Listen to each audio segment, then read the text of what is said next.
This is our... No, we're going to do it without an intro. No intro this time. Okay, welcome back to the Double Scrub.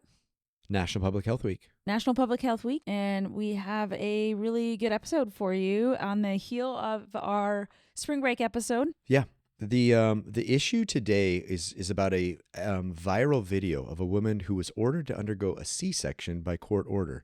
Did you see this video at all? Yeah, it's been pretty viral. I think it's been about 3 weeks now. So there's kind of been some time to let things kind of come to a rest, but there's been a lot of people who have some ideas on this. Well, and to make sure we got all the facts on it. So I think before we start our discussion, let's just play it really quick. And if you're able to follow along, great. If not, just pull up the video really quick. It's posted by ProPublica. It's right here. There it is. Okay. It's a real judge, you know?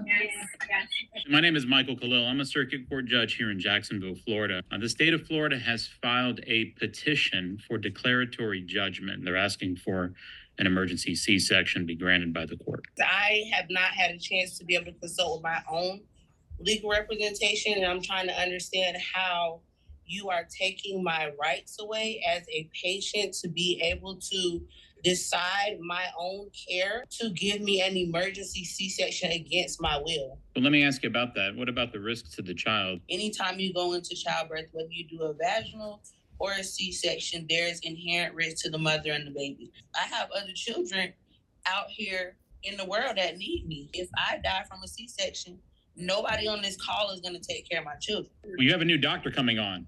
I don't know. Yeah, no, they don't have nobody African American that they can give me. Let me ask you. I don't know that, and I don't find that race really has much to do with this, ma'am. It does have much to do with it because historically, Black people do better when they have healthcare providers that look like me. It's nobody Black in here. I'm so tired of this. I'm over this whole situation. Like, y'all are gonna make me have level 3 tracing. How bad y'all stressing me out. Ms. Doyle, that's what's going to be entered. I'm going to circulate this order, this proposed order, to the other attorneys. Enter this in today, not requiring anything except for an emergency basis. Thank you so much, Your Honor. Yes, ma'am. I appreciate you spending 2 hours on a Sunday going through my medical history and fighting for my vagina and my baby. So it was intense. And this is really interesting, I think, because you can come at it from so many different directions. So we thought it was timely. Well, because obviously we're watching an Instagram video from ProPublica. I don't know if it was spliced. I don't know if it was the full picture, but It wasn't the full picture because the full picture was 2 hours. But it's pretty, heart-wrenching, just the moments they gathered. So let's put some context around it. So Cherise Gordon Doyle is a 32-year-old Black mother of 4 from Yulee, Florida. Sorry if I'm mispronouncing that. According to ProPublica, which broke the story in March of 2026, she holds both a bachelor and master's degree with a background in maternal health, program management, and policy, details she shared publicly on LinkedIn, and has spent over 7 years working as a professional birth and postpartum doula. Per her organization's own website, she's the founder, CEO, and executive director of Soul Sister Birth Services, LLC, a statewide Medicaid-funded doula agency she built from the ground up in Jacksonville that provides free births and postpartum care to low-income and marginalized women across all 67 Florida counties. Can I stop you right there for a second? Can we just say that is someone who has seen a lot, and it says a lot about the fact that she started a business for vulnerable population who are like herself in that area. Yeah, well, and that's kind of what I was getting to. So she's actively, at that time she was still actively pursuing midwifery training. At the time of the incident, she was enrolled in the Florida School of Traditional Midwifery. And on September 9th of 2024, again, per ProPublica's investigation, this same woman found herself in active labor at the University of Florida Health in Jacksonville, hooked up to an IV, in a hospital gown, and arguing her right to refuse surgery in front of a judge on a tablet she'd never asked for. As she said, she had no lawyer, no advocate, and no apparent warning. The irony of all this, it's not subtle, right? A woman who built an organization specifically to protect vulnerable Black mothers from being failed. The medical system has now suddenly become one of these mothers. So, a lot to unpack. I think if we start just from the background of everything, because we'll get to all the stuff that I know you want to just jump into. Walk us through just a VBAC. Like, who is a candidate? What is it? And are there risks? And what is ACOG? At least what does our College of Obstetrics and Gynecology say about it? Yeah, and I think we're going to talk through this together. But so a VBAC, also known as a vaginal birth after cesarean section, is a successful vaginal delivery. We offer what's known as a TOLAC, or a trial of labor after C-section, to women who have undergone a cesarean section.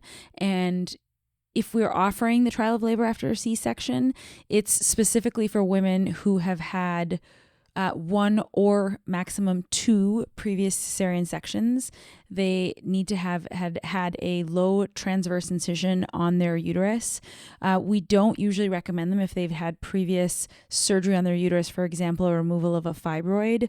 And then there's a few other things, like we used to say we couldn't do it in women who've had a previous cesarean section with twins, but now we are okay with it. The American College endorses that, and also endorses if someone has obesity, that's not a contraindication, or that's not a reason to not allow for a trial of labor after C-section.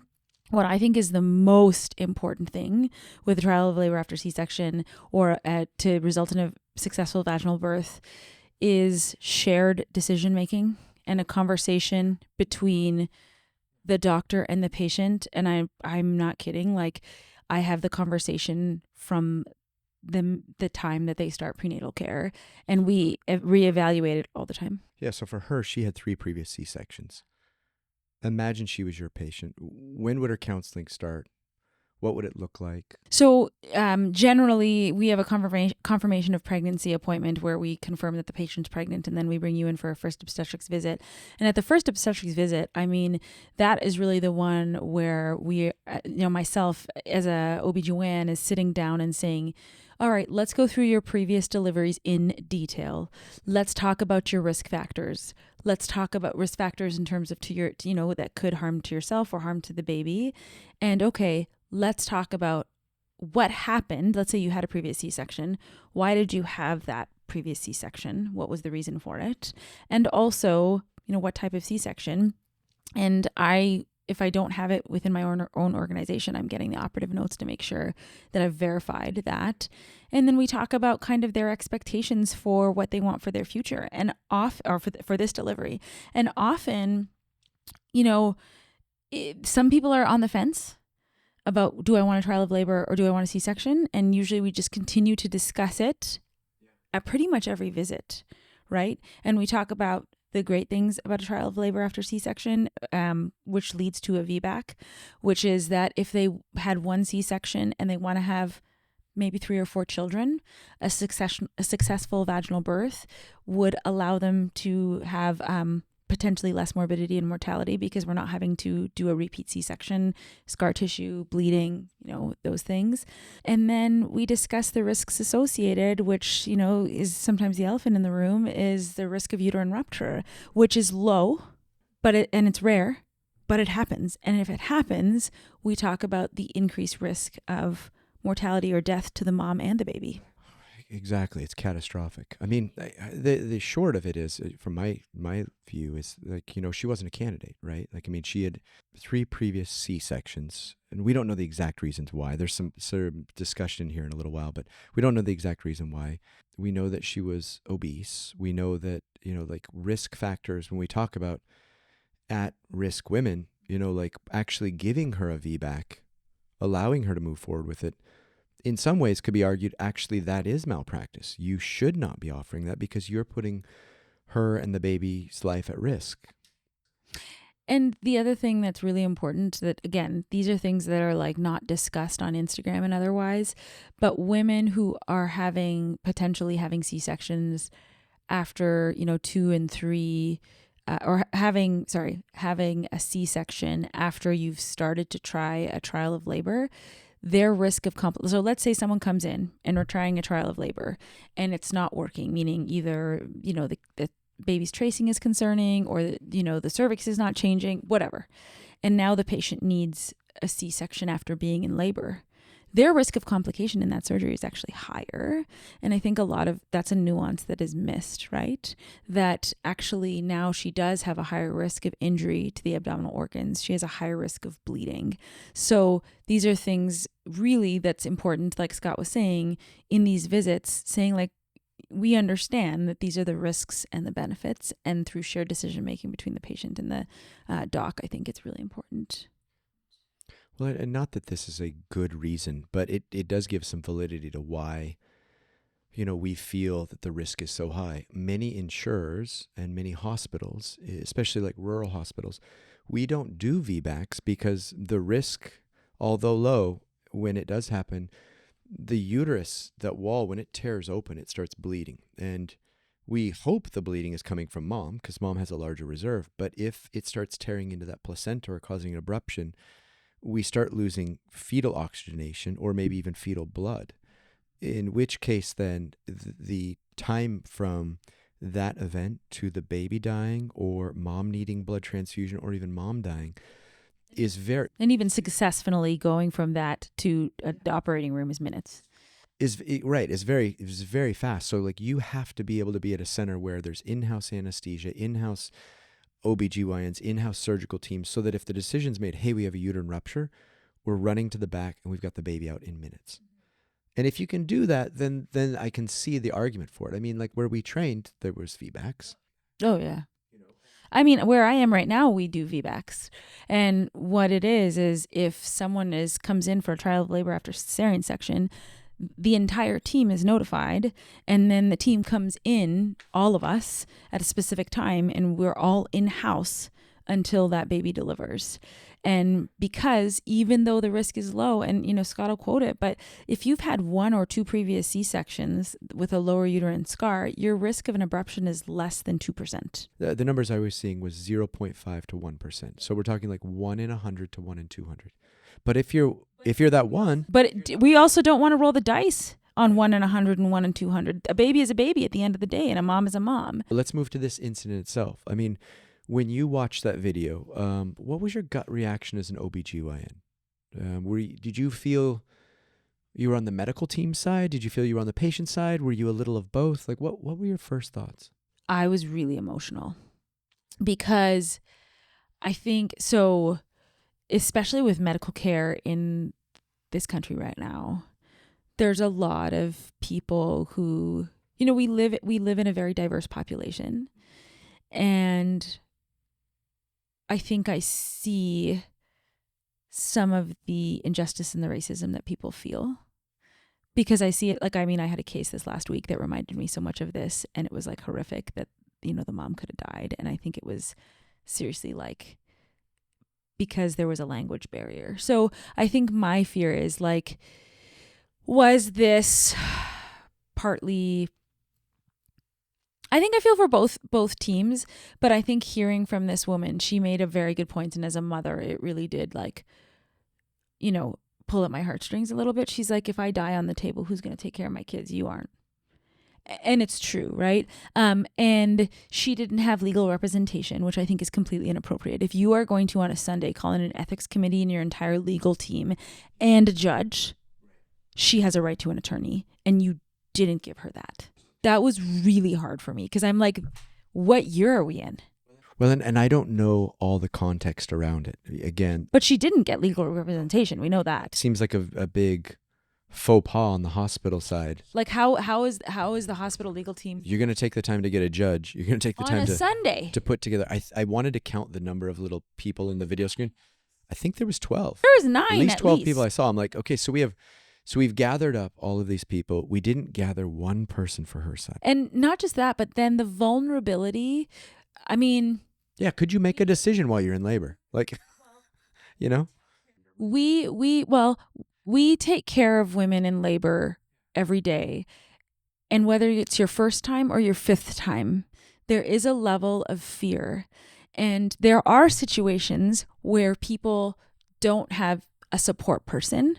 But majority of the time, we're like, we just want you to have someone, not to have your back because we really hope that we're all on the same team, but like to have someone that there that is a level of comfort for a woman in one of the most vulnerable situations in your life. Like, come on, guys. You have nurses coming in who this woman's never met, who are checking her cervix, who are like, like getting up in your space. You've not given this woman one person on her team. Not one. Like, that is, to me, an atrocity. I'm going to jump ahead, but when she asked for, like, is there anyone black here? Yeah. Well, what'd you think of that?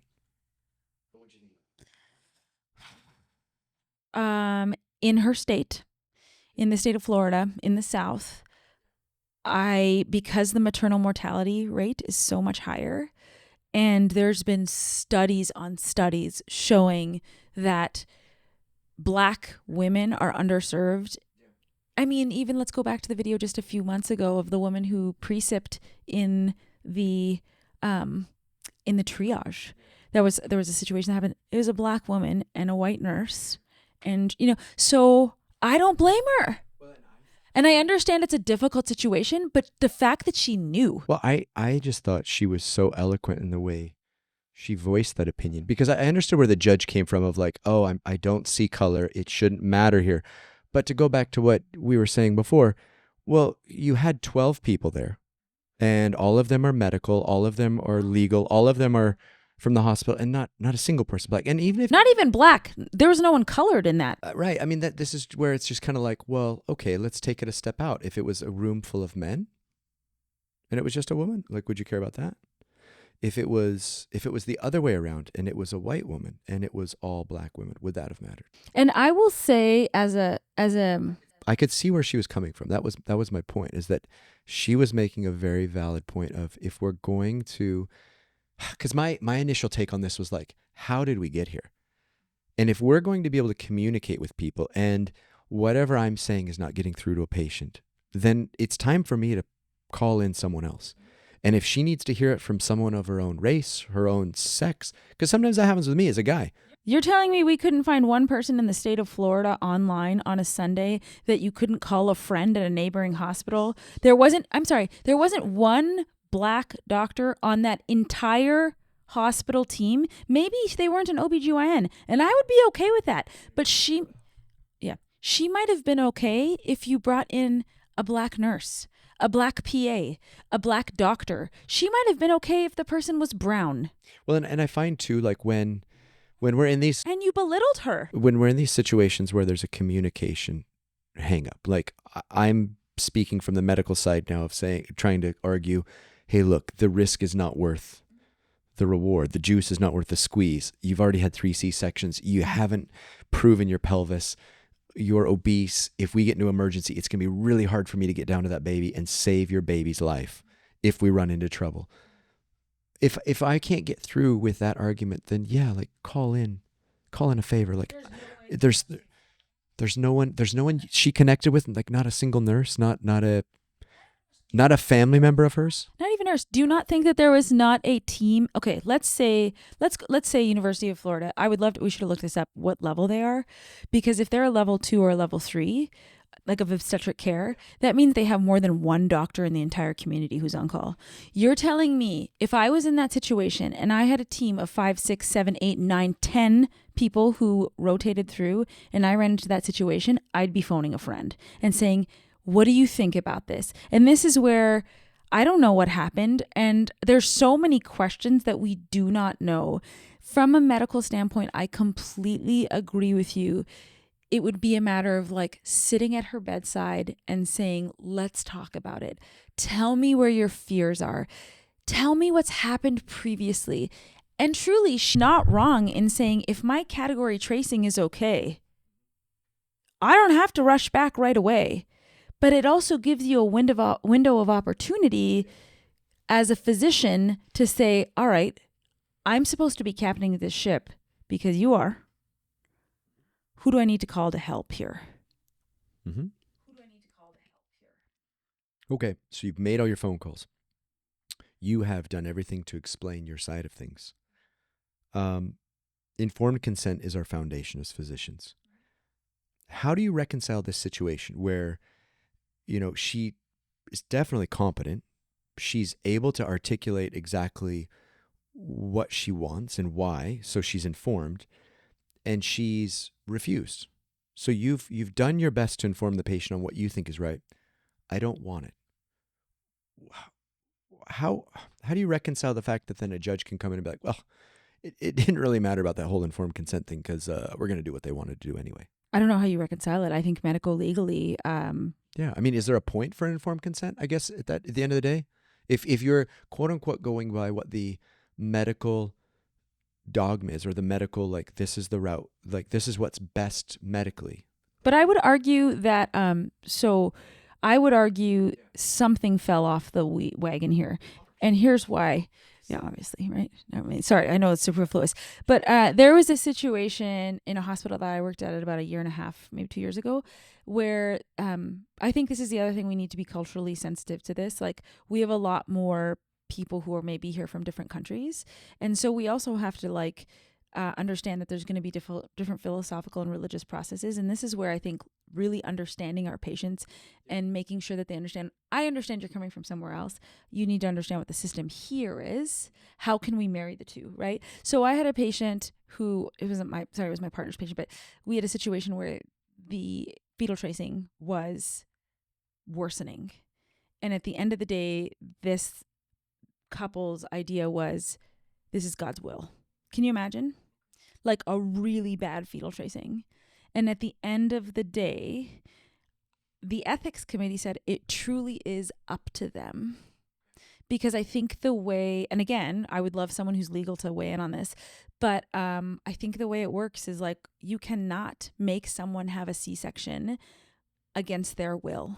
So in this situation, the conversation in Florida, or in Wisconsin. Yeah, but I'm saying not our national. ethics came in Yeah. and said, no, you cannot force this person. And luckily, the OBGYN who was on stayed persistent and calm and said, look, if we don't take your child back, there is a chance that either the baby will have severe brain issues or die. And after, if I'm not mistaken, after about 22 minutes of a poor category tracing, this had been going on for hours, but at 22 minutes, they said yes. And then they went and got the baby out. And when I say a poor tracing, I mean like the fetal heart rate was down for over 22 minutes. And now, but our ethics came in and said, guess what? This is her choice at the end of the day. That's the problem with ethics, right? You could argue it either way, because the argument that the judge made, which is not wrong, when he asked her, well, when she said, my risk of dying, my risks, because I have other kids to take care of, he then asked the question, well, what about your baby? And you're right. That is the big conundrum right now of when is a baby or an embryo or fetus, whatever gestation we're at, when does it actually get rights, and when does the mom have rights? And especially when it's such a gray area, like we said, like the risk is 1%. Yeah. I mean, like people driving cars with seatbelts, without seatbelts even, like do we throw a judge on for, I guess we do give them a ticket if they don't have a seatbelt on, but we're willing to take risks in other parts of our lives. Why is she not allowed to take a risk here if that's what she wants? And I think it was just the way, I think, just kind of speaking to some people in the medical community, you and I have talked about it. I think what really was hard is, this makes mistrust in the medical system even worse. Okay. 100%. So we know, and this is a fact, that maternal morbidity and mortality in a lot of areas, in the South is much higher in Black women, and that's across the country, but in the South especially. And so if you're still having that dichotomy now, and this went super viral, to the point where people are like, would you have forced someone? I had patients ask me about it in the clinic. Can we be forced to have a C-section? And to be honest with you, I've not been in a situation where I've ever felt like I've had to force a patient to do anything. It is so much a discussion. And at the end of the day, if I've been like, look, this is what I recommend, and if you don't agree with me, let's offer you a second opinion. Even in the hospital, you could have found it somebody else to give her a second opinion. Let's play devil's advocate. Why do you think the doctors did go so far as to call the judge? I think that was excessive. I feel it was excessive. Right, but why? I mean, like if you were the physician the only thing I could think of, literally. Maybe she was medical legally making them uncomfortable. I mean, the only thing I could think of is like, there's going to be a bad outcome here. Yeah. I'm going to get sued. My name's going to get pulled through the mud. I'm going to have, because no one really understands what it's like when you get sued, outside of the legal world. Like lawyers come in and a patient will file a report. It goes to the state board. The state board gets a chance to look at it. Some lawyers working in the background. You have no idea, by the way. You're going on with your life. Yeah. 6 months later, a year later, suddenly papers show up on your door, and it's like, hey, you're being sued for bop, bop, bop. Can you recall these cases? These are the things they want you to fill out. And it's like, holy cow, what just happened? And so then what a lot of people don't realize is then the legal process takes like another 2, 3, sometimes more years. So in the back of our minds, then there's always this gnawing feeling like, oh my God, what's going to happen here? And it's stressful to the point that you start to avoid things, which is great from a medical legal standpoint. Like you want doctors, you want people of any field to do the right thing. But in this situation, did they go so far as to pull in a judge just to say like, hey, look, we tried. Our hands are clear. She can do whatever she wants, but we did everything we could, to the point of even bringing a judge in. I think that it probably could have been, there probably could have been a resolution if I think it would have taken so there's levels, right? So usually the OBGYN will have someone in the chief medical officer suite on call on a weekend. That would have been my next phone call. And if this was persisting, right? Like if I felt like we weren't getting anywhere with this patient, we've tried everything. Okay, then you might get ethics involved. But somewhere this became like, well, ethics isn't, I can imagine being in that physician's place. I can imagine, and again, we're kind of Monday morning quarterbacking, right? Because we weren't there. That's what people want us to do. That's what I want to do. That's what we all do with every case ever, even our own cases. But I think to be honest with you, like, I wonder if like, did this one phone a friend? Because I will tell you, you would have called me, or vice versa, or we were going to call friends, or you would have called. To be honest with you, I would have been like, who do you want here? Who will make this situation better? You're telling me this woman who is well known in the community and is a doula for X plus years had no one who could have been there with her to help her? She knew to say in that court hearing, category 3, like she knew the different categories of fetal tracing. Yes, she used the terminology. So something was going on before that made her feel backed up into the corner. You don't want a C-section. You feel that's too high of a risk for your body. I too, as a physician, can choose to do no harm. That's fine. We will not do a C-section, but I won't induce you either. I'm not going to give you Pitocin that I'm afraid could rupture. But not even inducing. Okay, cool. I'll keep you on the monitor. We'll watch you. And if you don't go into labor, okay, we'll talk tomorrow. We'll talk in 12 hours. We'll talk in 6 hours. And if the tracing becomes concerning, then are you okay if we revisit this conversation? Because at the end of the day, our goal of this outcome is a healthy baby and a healthy mom. And I feel like every time you come into it, like without force and like, hey, we can get to where you want to be. At the end of the day, the most important thing is the life of you and this baby. And maybe that's what they did. Maybe they were sitting in the room for... Was there anything about how long this had been going on for? No, right? Because it sounds like she came into labor and this happened pretty quickly. Because she ended up getting a C-section that night. Right. But I don't know where they were at in the process. I don't know if it was already a 2 or 3 day thing. But that, in my mind, that would have been the way I would have gone. It's just like you said. Okay, pull in family members, pull in friends, pull in anyone that will listen to me. Okay, they don't want to listen to me. Pull in a colleague, pull in nurses, someone that they can relate to. Like, where was the patient advocate there? There was not one patient advocate for her in that room. You mean arguing her side of it? I mean, she was arguing her side well. But I'm saying like she was, and I agree with you. She did an awesome job. But when you're in a room full of lions, you don't want to be the only sheep. And I don't know if it was, she did have friends or family there, but she could only be the one on the Zoom call. I don't know. She was holding the phone. Somehow I think she was there by herself. Well, maybe her friend or family was on the phone, because I've had family members there. But either way, it was really unfortunate, like the way all that went. But I do see the side of, like, if you had asked something about what if you were the doctor, I understand feeling that way. Well, because think about it when we have like a Jehovah's Witness patient, or we have... I have them I just like, okay, I respect this. And before I'm taking them back, I'm like, look, if you start to bleed and you, like, I have a partner who won't operate on Jehovah's Witness, but I'm like, look, what can we do if you are bleeding to death? What can we do? And some people will say, it's my will. Right.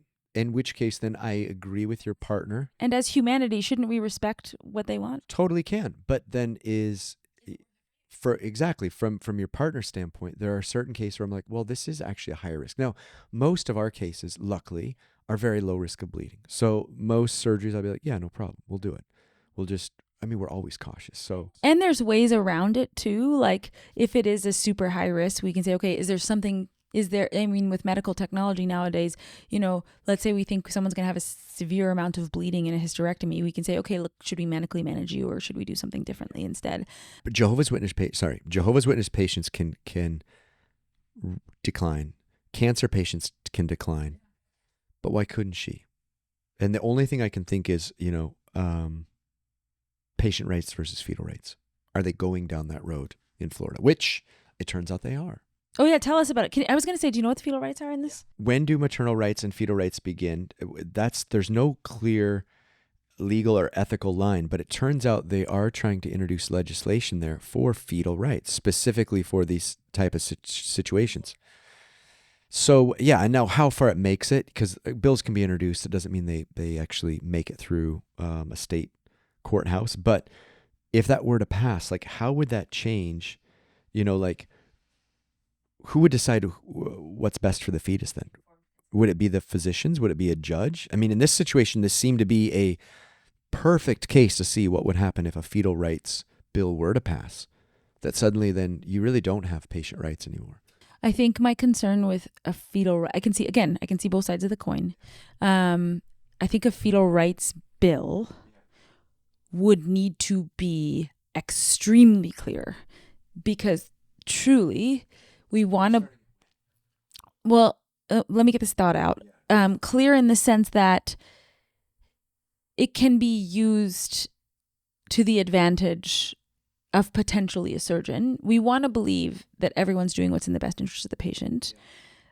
Yet at the same time, there are going to be, unfortunately, bad apples. There are in every field. And it's like, I'm concerned about the tracing, and she doesn't want a C-section, but we're done. You can see that happening. Oh, and that's actually why I would be against a fetal bill. Is if anything, keep it in the gray area where we can debate it, we can punt it back and forth. Because isn't that our job as physicians? Like, we aren't robots. This is why AI, good luck taking over our field. You have to talk to people. We just started shared decision making. Unless you start going down this road where it's like... But this is crazy to me. This is crazy. The problem when we have these algorithms, and even ACOG's recommendation of like, well, more than 2 C-sections, they should not be a candidate for VBAC. Okay, fair.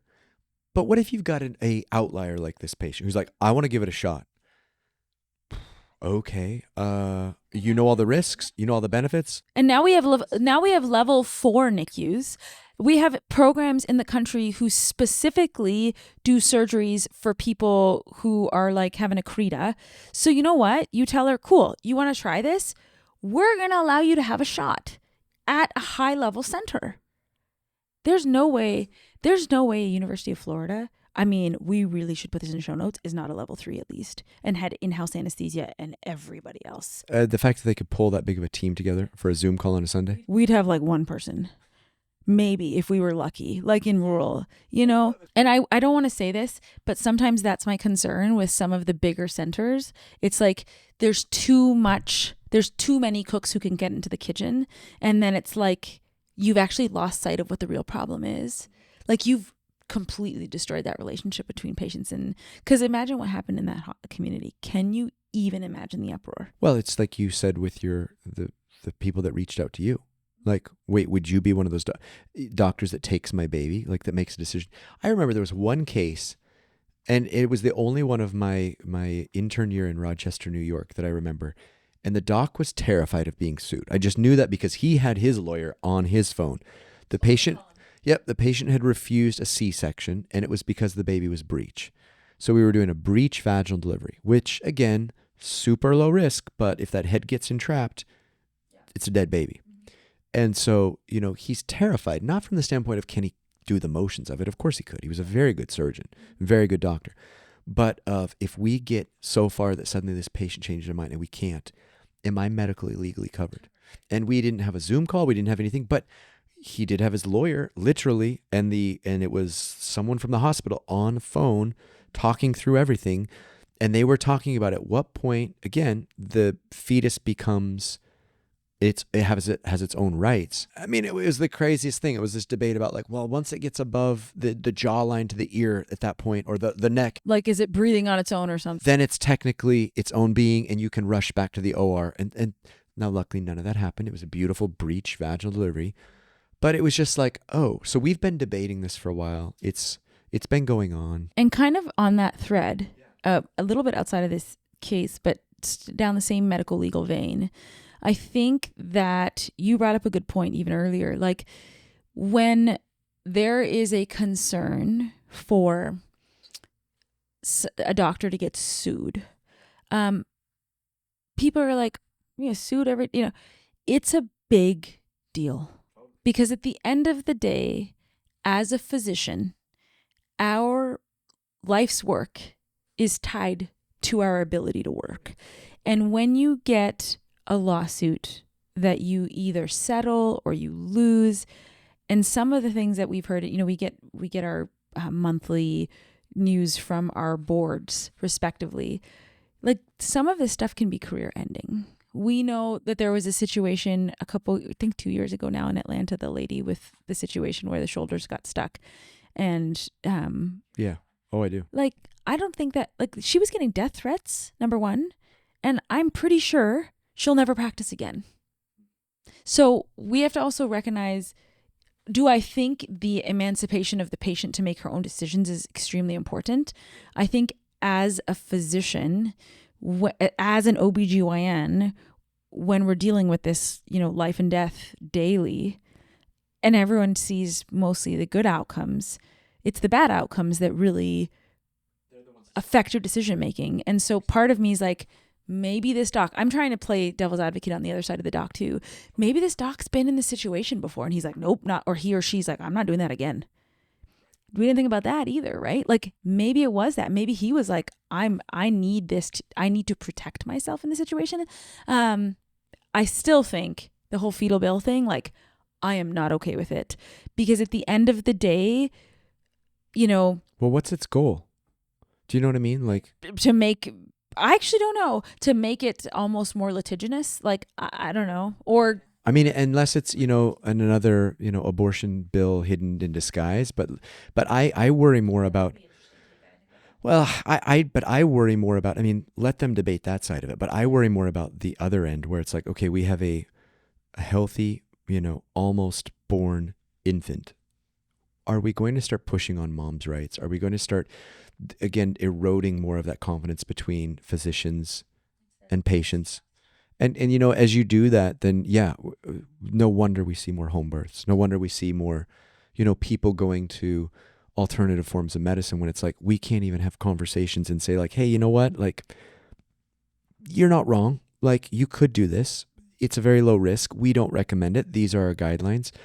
If they could take the shackles of the litigony, the lawsuits, if you could take all that and throw it away, make it more like Canada or Europe, because they can't sue very much in Canada, right? I think they can, but I think that their cases are usually dismissed very frequently. I think they're very highly protected. At least from your family members that practice up there, they've said that, like, there's just not as much malpractice. Like, you don't worry about it as much. Now, that probably comes with its own set of problems, but yeah, if you really want like full autonomy, one, having an advocate. So I think that you brought up an important thing. So if a patient is worried about this, just make sure you got an advocate in there and make sure you're educated. She was clearly educated on it. But then know like, okay, if you know what you want going into something, make sure you've partnered with an OBGYN and if communicated before, because as you said, you talk about it from day one, similar to me, like, hey, what's your history? How many C-sections? Oh, that's more than what we'd normally recommend for a VBAC. Ooh, hard stop right there. As a patient, then I'd be like, whoa, I'm actually wanting a VBAC. So rather than us deal with this when I'm in labor, we need to work through that problem right now together. And if you can do it with me, great. If not, point me in a direction I can go. I think it brings up another important point as an OBGYN for women who, I will tell you, like in residency training, I used to, be like, birth plans. Oh, I cannot handle them. And now, so birth plans is someone who comes in, this is what I want during labor. Now I'm not kidding. Like at 24 weeks, at every 24, first of all, we give them a booklet right in the beginning, but at 24 weeks, I'm like, do you remember that booklet we gave you? There is a sample birth plan with 17 or 18 questions on it. I want you to bring it in between now and 32 weeks, and we're going to go through it. The visits take a little bit longer. And then in my note, I have birth plan and anything that's really important, like they want delayed cord clamping. This is what they want. This is what they don't want. They prefer not to do this. This is who their support person is going to be in the room. Because I'm in a group of 5 people, I think it's important that my partners have the benefit to be like, you know what? If I pull up this note and Dr. Sharma's not on call, I'm going to be able to look here and be like, okay, this is what this patient wants. And the truth is, it allows that patient to feel like you sort of aren't walking in blind. And I understand at the University of Florida, it's probably a huge group. Like even in Canada, in Toronto, where we are, the hospital that's closest, or where my mom is, the hospital that's closest to them has 12 OBGYNs. Imagine having to communicate. But if you set up a system, you're now making sure your patient is actually going to succeed, and so are you. Because now it's like, guess what? You just took that fear that this person doesn't know me at all and kind of brought it down a little bit. They might still be afraid or anxious, but now if you kind of are like, hey, I heard this is what you want. This is where I stand about it. Where can we meet in the middle? And I don't think there's very many things on birth plans that like shock us. Like we've adopted the delayed cord clamping, I think, universally. I mean, some people are like, I want to push on the cub. Okay. I want to push in hands and knees. Okay. I want to ambulate and not be on the monitor. With the new Monica machines that we have at our place, they're not new, but they've been there for a while. People are like ambulating like right up to the end. The only thing I don't like to do is like put a woman who's 10 centimeters on the toilet. Like that's the only thing I ask not to do, But there's very little that I say like, can't do that. And if it is like a discussion like, hey, I'd prefer not to do that. Let's talk about why. What's the fear? That's where you get down to the bottom. It's just communication. So they poorly communicated what was going on. Anything else? Sorry, no, we were digressing. I had a couple more questions for you with it. And so I had brought this up a little bit before. So Florida is now considering legislation that would give embryos and fetuses the same legal status as people in wrongful death suits. So if that passes, what does labor and delivery look like in Florida, practically speaking? And I think we kind of hit on this, but same legal status. Death, yeah. So it's a below murder. I don't know where that's at in the legal jargon of things, but not nothing. I mean, I wouldn't want to practice there. I'd be good. I'm sorry. Like, you're going to lose your OBGYNs because who wants to deal with that? Well, I'll tell you what that's going to do. I mean, you're not going to VBAC. You'll never VBAC. Because why? Which is unfortunate. Right. Because now you've taken a 1% risk of fetal death, and you've also attributed that, well, now you've got a 1% risk of you lose your job, likely your license. I don't know if wrongful death includes jail time. I'm sure there's a monetary component. So it's enough of a force for me. Like, and what's it going to do to malpractice? I mean, hell, in that case, everyone should be a C-section. What's the only way I can minimize? And you can't minimize all risk, but I mean, like, I won't get a death that way. And I guess that brings up a good point about like the whole vaginal birth after C-section and trial of labor after C-section. There are going to be people who are like, why not just have a repeat C-section? And I think what's important to recognize is obviously it's the autonomy, the decision that the patient can make on their own. I do have patients who've had a prior C-section who's like, no, I don't want to go through labor. I'm good. I want to have another C-section. But often it's like, if you're wanting to expand your family beyond 2, let's say, or if you're like, hey, I've had bad outcomes in surgery previously for any numerous number of reasons, that is your decision at the end of the day. Like we don't make everyone have a colonoscopy. We offer them a colonoscopy, or we offer them, they can do like a stool guaiac. Like it's just really being able to, I think like this is when we talk about the art of medicine, this is part of the art of it, in my opinion. Yeah. Anything else you want to? Yeah, there was no tracking system in Florida for when hospitals seek judicial authority over patients during labor. So what I want to know is, because obviously this one went viral, but how often do you think this happens? Well, you were saying there's something in here, and I had heard about this too. There was another woman in Florida in 2023. Oh, yeah. Get this. Okay, I do want to bring this one up. Just because I was like, as I was researching this, I'm like, wait, like, why is the name changing? So get this. So unrelated and unknown to Cherise. Very similar story though. In Tallahassee, Florida, so same state, in March of 2023, about 18 months before this particular case we were talking about, Brianna Bennett, also a black woman, also history of 3 C-sections, refused a 4th C-section due to difficult recovery after the surgeries. And like her story was, like immobilized to the point that she was wheelchair bound and everything. So it was just like each time it was getting worse. She refused the 4th C-section, and then ultimately she had to have it. And then filed a federal complaint that still lingers and is unresolved. So it really brought up that big question of like, man, 2 black women with 3 previous C-sections in the state of Florida. Like, what is going on here? What about and then included the black woman who gave birth in a triage hallway last year. This was the lady who came in. She's a black woman, and I can't remember what state it was. And she had come in earlier in the day, and she said, I'm in labor. And they were like, the doctor says you have to go home. And she was like, I don't want to go home. She came in again, sitting beside the nurse who's doing the intake, okay, like literally. And she's like, I'm delivering. I'm sitting on my baby's head. And she delivered in, like, I know, right? Seriously? No, I'm serious. We should have added, we'll have to find it. But this happened last year. And then we wonder, A, why there's mistrust in the medical system, and B, why black women feel like they aren't being seen and heard. Like this, rest my case. And I'm sure white women have been sent. Women in all situations. Okay. We were guilty of it in residency as you're learning the art of labor, and you're like, she's 3 centimeters. We can send her home. She's 2 centimeters. And then she comes home sitting on her baby. And then she comes back with her baby. But they dismissed her. That was the problem. This. Well, yeah, that's crazy. Nurse dismissed. And the fact that she was still sitting there and she's like, I'm not leaving. And then I'm not going to lie. When that happened, our attendings would be like, you would never do it again, because your attendings would just totally ream you and be like, you really thought it was okay to send a 3-centimeter contracting woman home who was in pain? Yep. And that's the art. That's the learning curve of like, oh, oops. And I think I said in the beginning of this episode that this made me really emotional, because I had a case earlier this week, and I was telling you about it, about a patient who had come in to the emergency department. Essentially, she came in because she was like non-English speaking, and had symptoms of like blood pressure issues and also infection.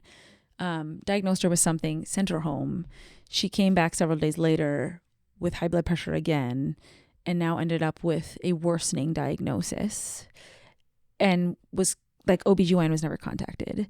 And I think the big thing about that is I felt like she may have been dismissed because you don't want to deal with her.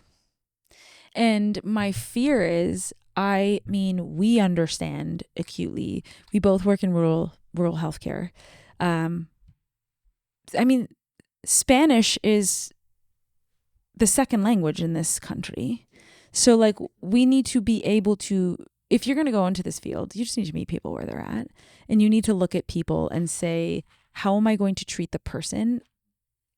We all have people who come in again and again who might be seeking, but it's going to be the person that you're like, she's crying wolf, and then she's not. And this is why I just feel like, why is this happening and how do you fix it? Because this is obviously, in a social media world, we're hearing more of things than we wouldn't have heard about this 15 years ago. It might have been in a journal somewhere, but that's about it. But how do we do better for all individuals? Okay, like, I don't care where they're from. I don't care. Like, ideally we want people to be taking care of themselves and doing well for themselves while they're pregnant, postpartum, all that.